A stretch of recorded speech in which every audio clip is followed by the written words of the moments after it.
You're listening to Bridge the Gap Season 3, a podcast dedicated to inform, educate, and influence the future of housing and services for seniors. Powered by supporting partners OneDay, TIS Insurance, The Bridge Group Construction, and Solinity. Learn more about this podcast at btgvoice.com. Welcome to Bridge the Gap podcast, a senior living podcast with Josh and Lucas. We've got a really exciting show today, an amazing story. We've got Donna Moore. She's the CEO of Isakson Living out of Atlanta, Georgia. Welcome to the program. Thank you. It's great to be here. We're really glad to have you. You know, Josh, we have a ton of listeners in Atlanta. And so I'm really excited to bring this story to them. It's maybe one that they've even heard of before. You know, Donna, you and your team and your community have made national news.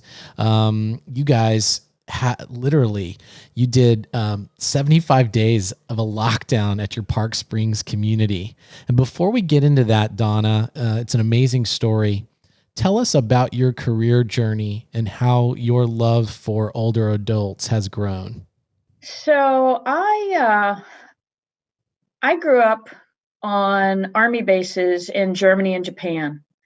And to be honest, you don't see a lot of seniors on military bases. You really don't see any seniors in military bases. So I really didn't have exposure until I was an adult. And I'll connect that at the end of my corporate journey so that you'll understand why that's important. So my career was, I started in corporate America the day after I graduated college, hopped on a plane, flew to New Jersey, started my first job. And I spent 20 years in corporate America. And, you know, I've always had a desire to start my own business. And one of my last conversations with my father before he passed was, what's holding you back? And he and I talked very openly and honestly, and he said, you need to go for it. What's the worst that could happen? And I said, I'd have to go back into corporate America. I wanted to start my own business, so I did. And for 14 years, I was a process and project management consultant. And I was traveling up and down the Northeast coast, and you know, my children were young when I started, and then they became teenagers. I have 2 girls in college now. And, you know, I was loving the life of traveling and working with customers, owning my own business. But my children were growing up and they needed their mother at home. And so I started looking for another position in Georgia, in Atlanta, where I live. And a friend of mine was the COO of the state of Georgia. And he said, boy, have I got a challenge for you. And I accepted an offer to work for the state of Georgia as their state registrar and transform their vital records organization across the state. And I did that for 4 years. And, you know, I did what I was asked to do, which is bring them into the 21st century, make them electronic, improve their processes, teach them how to serve customers. And then, you know, I'm never exhausted by my 12 to 14 hour a day, but I was working 8 hours a day at the end of that 4 years, just exhausted because I had done everything I set out to do. And so I started looking for my next opportunity. And I wrote myself a job description. I wanted to be a COO of something, and I showed it to my friends, Andy and Kevin Isakson, who own Isakson Living. And I said, this is the job I'm looking for. Please spread the word. Please tell folks that I want to be a COO because I'm starting a new job search. And being the great friends that they are, they passed it around and they talked to folks for me. And then they said, well, what about us? What about us? And I thought about it. They thought about it. We knew each other very well. Andy and I had served on boards together. I had done a little bit of consulting for them. And I took the offer.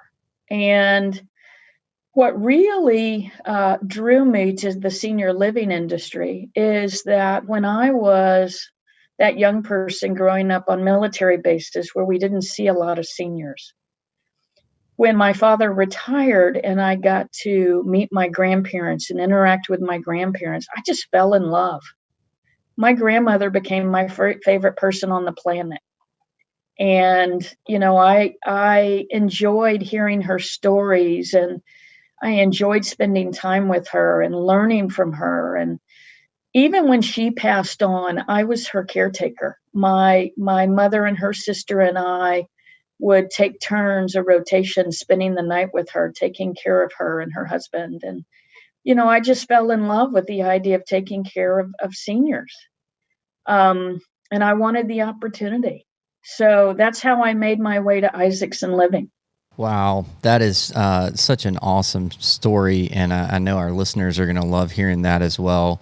Lucas, it's really interesting, and we've talked about this several times with other guests, Donna, that how many people arrive into senior living kind of, quote, unintentionally, and it's really fascinating to see in each of these stories, much like yours, how the experiences on personal levels and professional levels have uniquely equipped you and us to be in this place at this time to do some pretty cool things. And obviously one of those really cool things that has gotten a lot of circulation is the story of you just deciding to camp out for a while in the midst of a pandemic, and how that has inspired people. So I would dare say that many of our listeners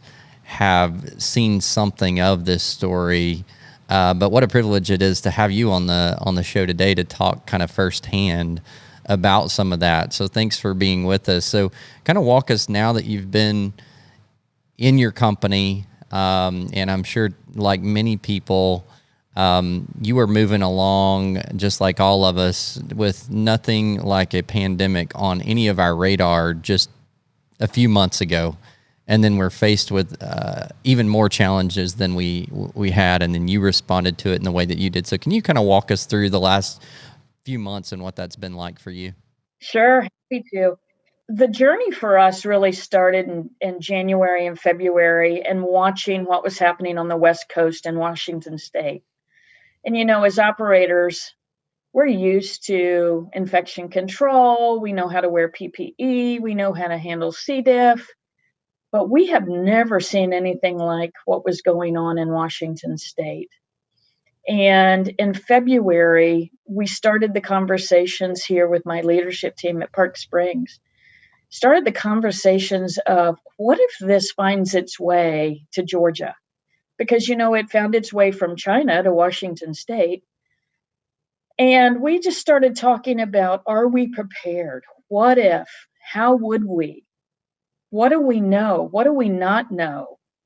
And we came to the realization very quickly that we were, this thing was so different that we were not prepared, and it kind of scared us in a good way. And we started doing some scenario planning.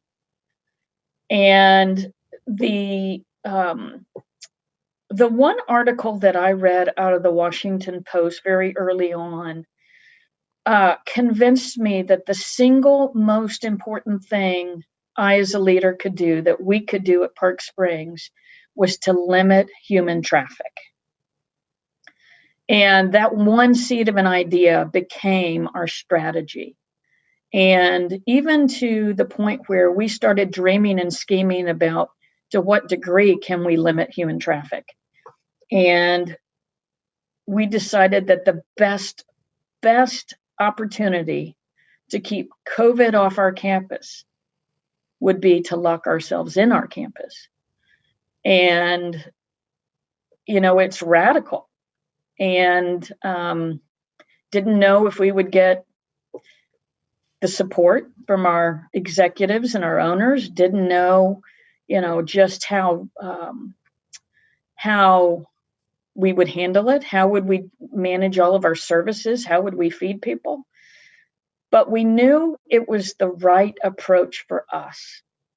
And so we started planning the logistics of it. And I went to Andy and Kevin Isakson and I said, look, this is what we think is the best strategy. What do you think? And they said, it aligns with our mission of loving and serving members. It is who we are. And, we support you 100%. So in the middle of March, we asked for volunteers from our employee base to live on campus. Now, at this time, we thought 2 weeks, outside chance 4 weeks. And in the first ask, we got 60 people raise their hand and say, pick me. And by the end of our journey, which lasted 11 weeks, we had 75 folks living on campus and just committed to the mission of taking care of our members because they really are our second family. And, those volunteers raised their hand and said, pick me in the middle of March without even knowing what was in it for them. I committed to them that I would take care of them. I wasn't quite sure at that time what that meant, but they volunteered because they believe in what we do here at Park Springs. And, it was heartwarming to see that level of dedication from our employees and to see our mission, words on paper, to see that mission in action. Well, there's so much detail and so many stories. I'm sure that we could talk for hours of the experiences that you and your team had over that period of time. I had the opportunity at the beginning of my career to live for a short time in a community for training purposes during non-turbulent times, and even to this day I draw back lessons I learned and I'm reminding myself.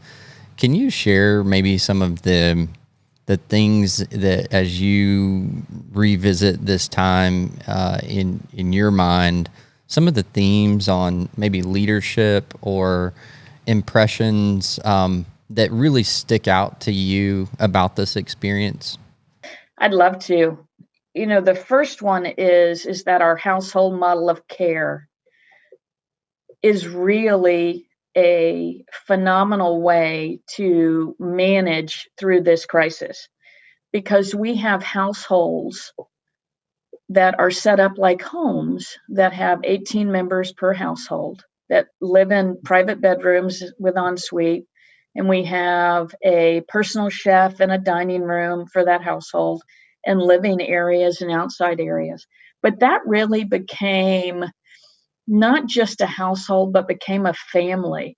They're already a family living there, or members that live there. But our employees also became a part of that family because we were living together as a family.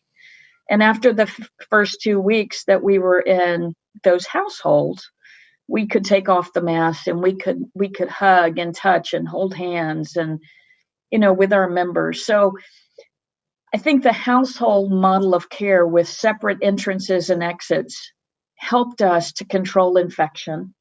But it also gave us an opportunity to be a true family.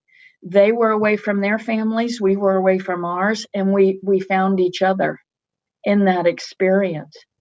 The other thing I'll tell you is the household model of care is more about caring than care. Care implies your physical body, but we espouse that caring takes care of your physical body, takes care of your social needs, takes care of your heart needs and your mental needs and your social needs. And being together in the household, we did that. And, I played Jeopardy some nights with Miss Emma, and boy, her long-term memory is still there. And, she beat me a couple of times on Jeopardy. I'm not embarrassed to admit. Going outside and gardening together and having picnics outside in our courtyard. And, I gave one of our members a haircut. he was really, he felt shaggy and he wanted a haircut. So I did what I would do for my father. And so it was those types of experiences that really we grew together as a family. But it is about caring, not just care for us at Park Springs and at Peachtree Hills Place. I challenged some of our members to yard darts. We just really, it was like being isolated with your family, but not isolating. Lucas, we've heard that term isolation a lot, and while you guys were limiting the traffic, there's nothing about what you just described that sounds isolating to me. It doesn't. We also hear the term, during this time, our elders, our seniors, our residents have lacked engagement. That sounded very engaging. I think a lot of things we're hearing in the space, unfortunately, or outside of our space, about our space, is that people are scared to come to work, and I didn't hear that at all. And so these are the kind of stories, Lucas, that this is the perfect opportunity to shine a light that that Donna and her team have really let out in this front, and it's a great example to us all. It is, Donna, we really try to showcase the love stories of the industry. And I think that what you have said is profound, and it's something that in our industry, we really know this. I've said over and over and over, the thing that I love about the senior living industry is the people in the business, the people that do this work. And you're one of those great examples. So there's a couple of things that were very interesting to me on the same topic that goes against this kind of like meta narrative that senior living or nursing homes that typically is miscategorized, even news articles about your community that's a life plan community, a CCRC type community. They categorize you as a nursing home. It couldn't be further from the truth. That's just not the truth. But they try to paint the picture that these are dangerous places, but it's quite the opposite. And that they're, and especially to Josh's point, that during this time it's isolating, and that's quite the opposite in your scenario. I think that these are value propositions that congregate care really do have, and it's at the forefront. I'd love to get your thoughts on that. You're spot on. You are spot on. Our household model is about being together with family, be it a member or an employee. And even before we were in lock-in, we practice this because we believe in person-centered care. You've got to take care of the whole person. And you are spot on in that nursing homes right now are scary places as perceived by adult sons and daughters, but not at Park Springs. And, we, as I mentioned earlier, our mission really is to love and serve members. And we take that very, very seriously. The type of people, as you know, that are drawn to this type of industry, they have to be loving and nurturing and caring. It's just in their DNA. And, you were asking about lessons learned in leadership. I tell you, I grew as a leader, and my biggest opportunity was watching those folks who work for me, my direct reports, grow in their leadership. And it was really, really heartwarming to see. I lived in one building with 32 other people. I lived in the health center where we have long-term care. We do not use the term nursing home. I lived in the building with long-term care and memory care. And, to watch my leaders and to watch that team grow and learn and become a family. We did everything. We vacuumed. I had to take a picture of me vacuuming because I knew my family wouldn't believe it. and sent it home. We serve meals. Our members served meals with us. They were in the kitchen with us, setting the table. I do believe that social isolation doesn't have to be isolating. I think that's really, really important. I feel sorry for, and I feel my heart goes out to those nursing homes that have really suffered this year. COVID, if you weren't ready for it, it would knock you down. And we got lucky. We were ready, and we did some things that were radical to prevent our members from getting sick. But I think you're right. I think there's a way. Congregate living, I'm going to steal that. I love that. I love that saying, because that is who we are and what we do. And our members are very happy. And memory care, I'm not even sure that they were aware that we were going through a pandemic, because we tried to keep their lives as normal as possible. Well, one of the things I think that uniquely equipped, I think probably no one felt like they were prepared for a pandemic of this nature.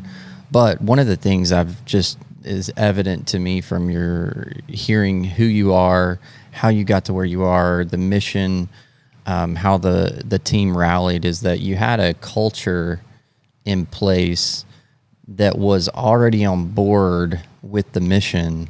So, those kind of things, I think for leaders, one of the takeaways that I'm hearing is that a focus on that is the foundation that we all really need to strive for in our organizations, that ultimately is what prepares us for whatever comes our way, and our ability to gather together around that mission, right? So kudos to you. So as we start rounding out the show here, I could talk to you all day, but with every challenge, I believe we have a lot of challenges in our industry, in our culture, in our society. What would be some of the opportunities, or maybe one of the key opportunities you see that through this tough time, this challenging time, we as people, as organizations in senior living, have a unique opportunity to do right now? So I believe as a leader, you can't ask your folks, your employees, your team to do anything you're not willing to do yourself. And so, part of the asking folks to volunteer is my hand had to go up first, and then my EDs, and then my directors, because they will follow if you will lead. And so we moved on campus as well. As you know, I lived in a tent for 11 weeks. But I believe strongly that you can't ask your team to do anything you're not willing to do yourself. The other opportunities that I think that we have as leaders, and I believe strongly in this, and I know some folks will corporate America doesn't talk a lot about love, but I'm going to talk a lot about love. I believe that you can't lead them if you don't love them. And you've got to find that one nugget of greatness in every one of your employees and grow it and love it and have them feel that you mean it. Because I believe very, very strongly that if you take care of your employees, they will take care of your members. But they've got to feel connected to you. You've got to love them, and they've got to feel it. The other thing that I think is important for our industry, and we're doing this at Park Springs, and this is one of my big ahas as I came out of lock-in and was reflecting on this journey, is we are starting a program where our employees, our new employees that onboard, are going to spend 3 or 4 days in either assisted living or long-term care, because they have got to understand that as a life plan community, that's our promise, that if you move to Park Springs, we will take care of you for life. That is our promise to you. And it's easy to work in independent living, but they need to see what the end of life looks like and how we take care of folks because that is our mission. And so we are instituting a program where they will spend 3 or 4 days, maybe a week, working in those environments and seeing our promise in action. That to me, I think, is going to go a long way to maintaining the culture that we've created. I'll also tell you that, the folks that didn't come onto campus have said to me, boy, I wish I had. There just seems to be this camaraderie and this connection among your heroes, which is what we started calling them. They just seem in tune with each other. They seem so connected. They feel like brothers and sisters. And, I've got to find a way to continue to grow that. We started with 75, but everybody can be a hero in their own right. Everybody has a place here at Park Springs to do great things.